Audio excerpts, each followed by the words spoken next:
తేజ కిచెన్కు స్వాగతం సుస్వాగతం. నేను మీ తేజస్విని. ఈరోజైతే నేను చిక్కుడుకాయతో ఒక అద్భుతమైన వంట చేయబోతున్నాను. అది ఏంటనుకుంటున్నారా? చిక్కుడుకాయ మసాలా కర్రీ.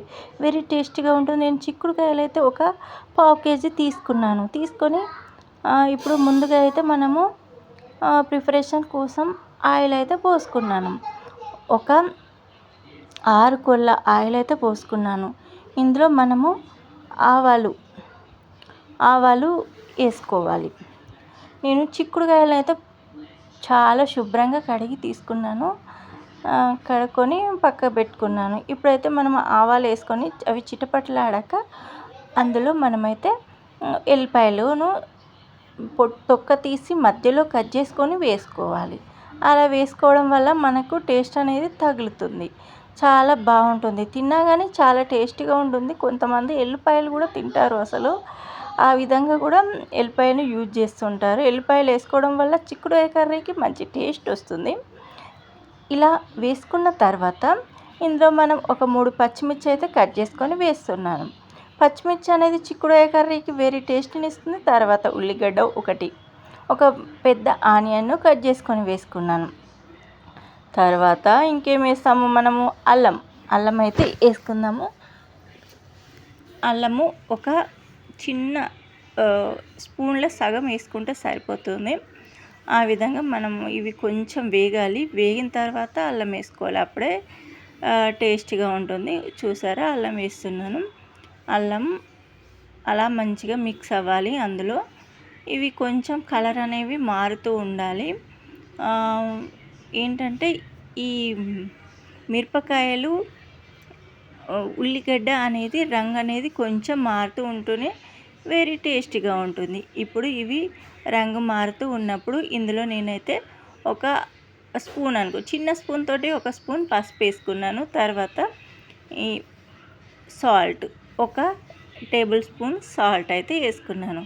తర్వాత ఇవి మంచిగా కొంచెం కరిగిన తర్వాత ఇందులో చిక్కుడుకాయలు వేసుకోవాలి. ఒక పావు కిలో చిక్కుడుకాయలను శుభ్రంగా కడిగి తీసుకున్నాను. ఈ చిక్కుడుకాయలను అయితే అందులో వేసుకొని మంచిగా కలుపుకోవాలి. అవి కలిసేంత వరకు కలుపుకోవాలి. చిక్కుడుకాయ కర్రీ అంటే ఎవరికి టేస్ట్, అసలు తినని వాళ్ళు కూడా ఈ విధంగా చేసుకొని తింటే చాలా టేస్ట్గా ఉంటుంది. చిక్కుడుకాయ అంటే అసలు ఇష్టపడిన వాళ్ళు ఎవరు ఉండరు. అంత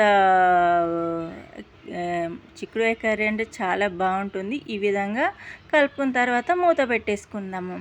ఇప్పుడు మూత తీసి చూద్దాము. సగం కొంచెం కలర్ చేంజ్ అయ్యాయి. కలర్ చేంజ్ అయిన తర్వాత ఇందులో అయితే ఒక స్పూన్ కారం వేసుకున్నాను. ఒక హాఫ్ టీ స్పూన్ లేకుంటే మీకు ఎక్కువ అనిపిస్తే ఎక్కువ వేసుకోవచ్చు. ధనియా పొడి ఒక చిన్న స్పూన్, గరం మసాలా ఒక చిటికెడు గరం మసాలా వేసుకొని మంచిగా కలుపుకుందాము. అడగంటకుండా కలుపుకోవాలి. అది అడగంటుకుంటుంది, జాగ్రత్త. ఎందుకంటే మనం కారం వేసాము కదా, కారం వేయడం వల్ల అదేంటంటే అడగంటుకుపోతుంది. అందుకోసమని జాగ్రత్తగా కలుపుకొని మూత ఒక్క నిమిషం అలా మూత పెట్టేసుకోవాలి. మూత పెట్టేసుకుంటే కొంచెం కారం అనేది, మసాలా అనేవి చిక్కుడుకాయకు పట్టేస్తుంది. అంత బాగా పట్టేసిన తర్వాత ఇందులోనైతే మనం ఒక 3 టమాటాలను కట్ చేసుకొని వేసేసుకుందాము. టమాటాలు కట్ చేసుకున్న తర్వాత ఈ టమాటాలు అనేవి కొంచెం మగ్గాలి. మంచిగా కలుపుకొని మూత పెట్టేసుకున్నాము. ఇప్పుడు మూత పెట్టేసుకున్న తర్వాత తీసి చూద్దాము. ఇప్పుడు ఇవైతే కొంచెం మగ్గాయి. ఇంకొంచెం మగ్గితే బాగుంటుంది అనుకుంటున్నాను. కానీ కొంచెం మగ్గిన తర్వాత ఇందులో అయితే వాటర్ పోయాలి. ఒక గ్లాస్ వాటర్ అయితే పోసుకున్నాను. గ్లాస్ వాటర్ పడతాయి చిక్కుడుకాయలు ఉడకడానికి. అవి మెత్తగా ఉడకడానికి ఒక గ్లాస్ వాటర్ కావాలి. ఇప్పుడైతే మూత పెట్టేసుకొని ఒక 15 మినిట్స్ ఉడకనిద్దాము. అలా ఉడికిన తర్వాత మన కర్రీ అనేది రెడీ అయిపోయింది. చూసారా, మీరు ఇంకా గ్రేవీ కావాలనుకుంటే గ్రేవీ, ఇంకొంచెం గట్టిగా కావాలనుకుంటే కొంచెం గట్టిగా చేసుకోవచ్చు. చూసారా, మన చిక్కుడుకాయ కర్రీ రెడీ అయిపోయింది. చపాతీలోకి కానీ, అన్నంలోకి కానీ, పూరీలోకి కానీ, అసలు దేనిలోకైనా అసలు దీన్ని తీసిపోదు. అంత బాగుంటుంది. ఈ టేస్ట్ అనేది మనం ఇంకా చాలా రకాల చిక్కుడుకాయ కర్రీ చూసాము మన ఛానల్లో. ఈ చిక్కుడుకాయ కర్రీ కూడా మీకు బాగా నచ్చుతుంది అని అనుకుంటున్నాను. ఈ చిక్కుడుకాయ కర్రీ కనుక మీకు నచ్చినట్లయితే తేజ కిచెన్ లైక్ చేయండి, షేర్ చేయండి, సబ్స్క్రైబ్ చేసుకోవడం మర్చిపోవద్దు.